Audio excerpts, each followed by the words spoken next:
Coucou les vierges, j'espère que vous allez bien. On se retrouve pour les énergies du mois d'avril. Donc si ton signe ascendant et lunaire est différent du signe de la Vierge, n'hésite pas à l'écouter. Tu obtiendras une vision plus large et plus riche de tes énergies du mois d'avril. Donc pour celles et ceux qui ne me connaissent pas, je m'appelle Delphine.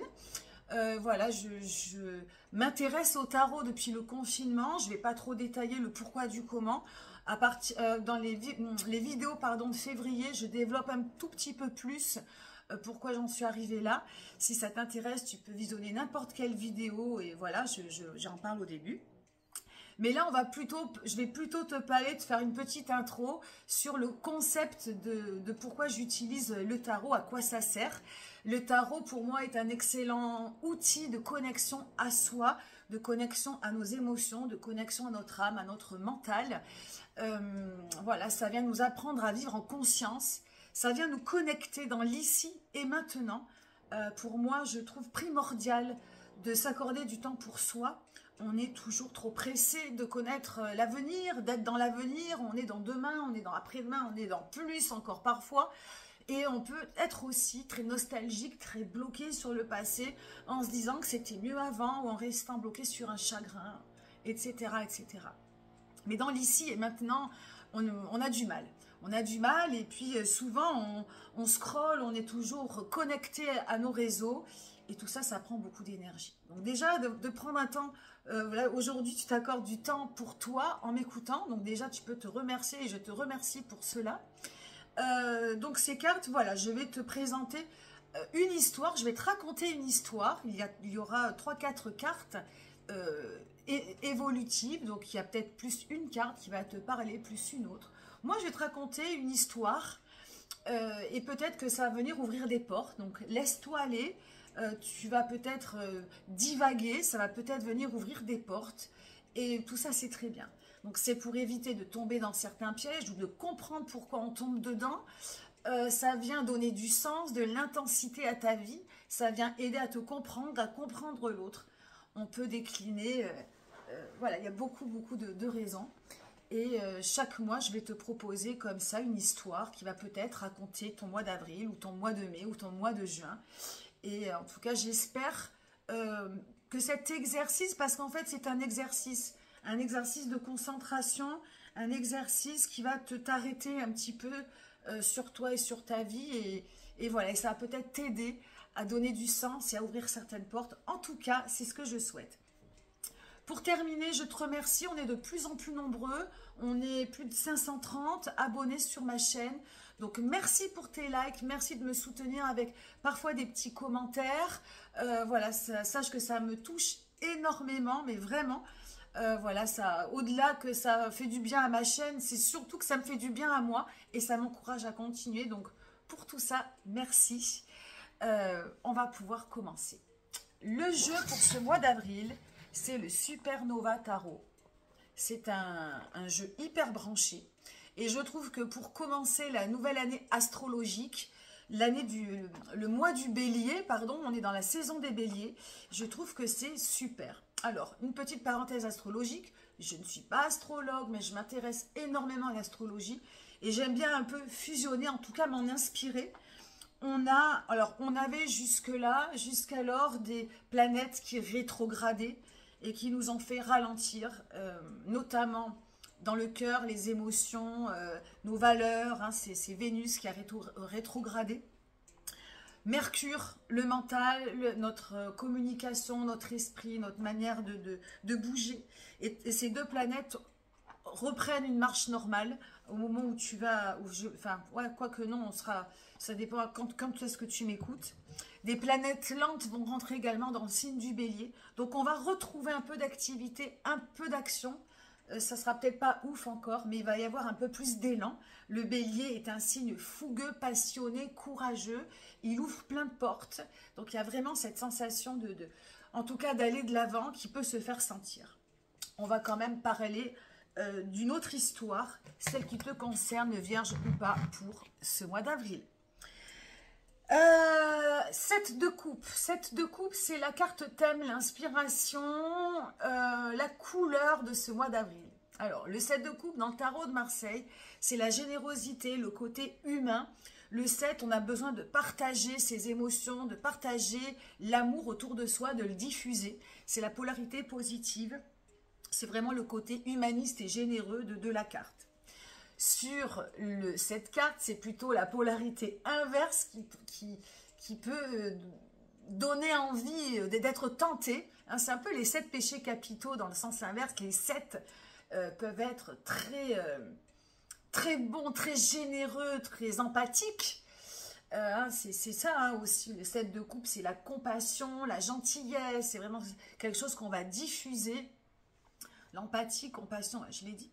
Mais ça peut être aussi le côté un peu plus vicieux, un peu plus péchés capitaux. En tout cas, pour moi, cette carte, elle est bonne dans le sens où on retrouve du désir. On retrouve du désir ce mois d'avril. C'est un petit peu le retour aux tentations. Le retour aux tentations, le retour au désir.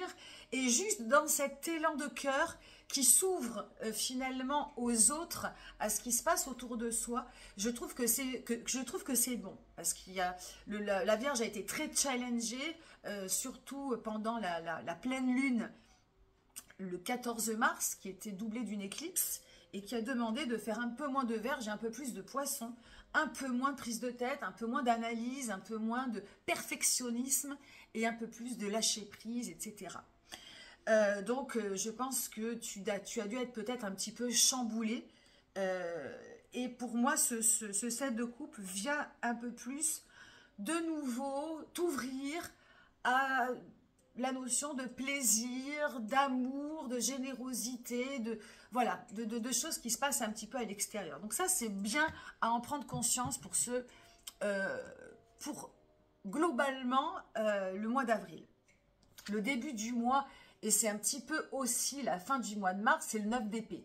Donc le 9 d'épée, prise de tête, insomnie, la lumière s'est faite. Il y a peut-être des choses qui se sont révélées à toi au niveau d'idées, au niveau d'un nouveau chemin, au niveau de choses qui se terminent, des choses dont tu dois faire le deuil, etc., etc. Et bon, maintenant, effectivement, il va falloir aller de l'avant.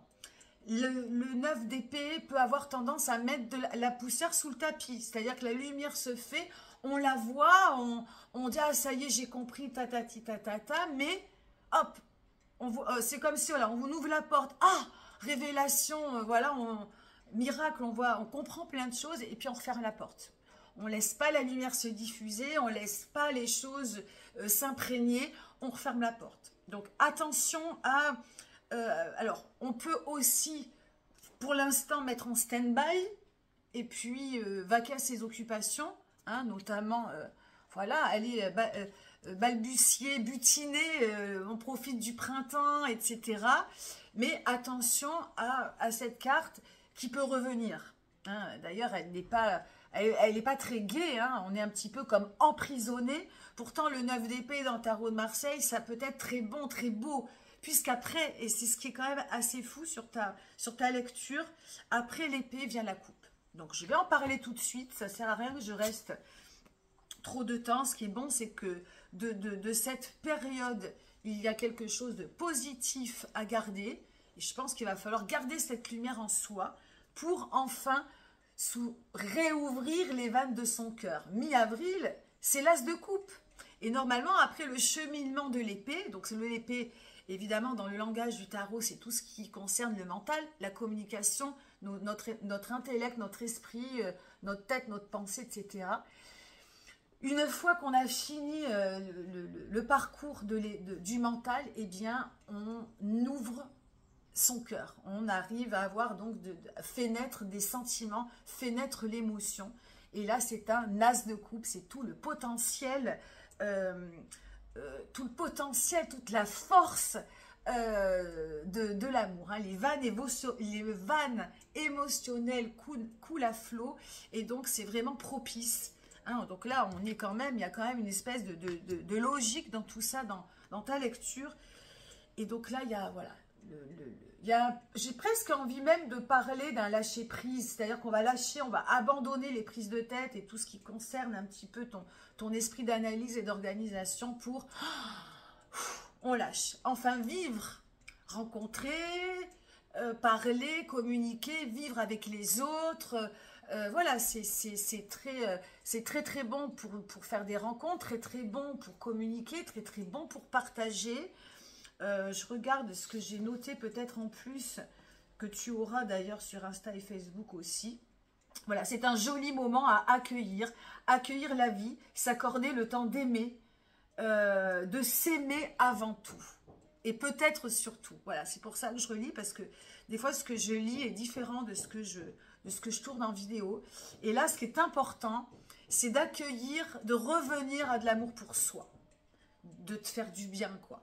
Hein, de te refaire du bien et de réaccueillir ces temps d'amour pour toi. Donc ça, c'est vachement important. Et pourquoi ? Parce qu'après, on enchaîne directement sur fin avril. Fin avril, c'est l'ère du taureau. C'est la sensualité, c'est le plaisir, c'est les plaisirs charnels, les plaisirs de la vie, hein, les plaisirs épicuriens. Et comme carte, j'ai tiré l'impératrice. Donc l'impératrice, eh bien, c'est la reine de l'amour. Donc on est dans une guidance, enfin j'aime plus dire le mot guidance, on est dans une lecture vraiment où l'amour revient. Et l'amour revient pour toi, pour redorer ton blason, redorer ton estime, redorer ta confiance, retrouver aussi ta sensualité de l'intérieur, de l'extérieur.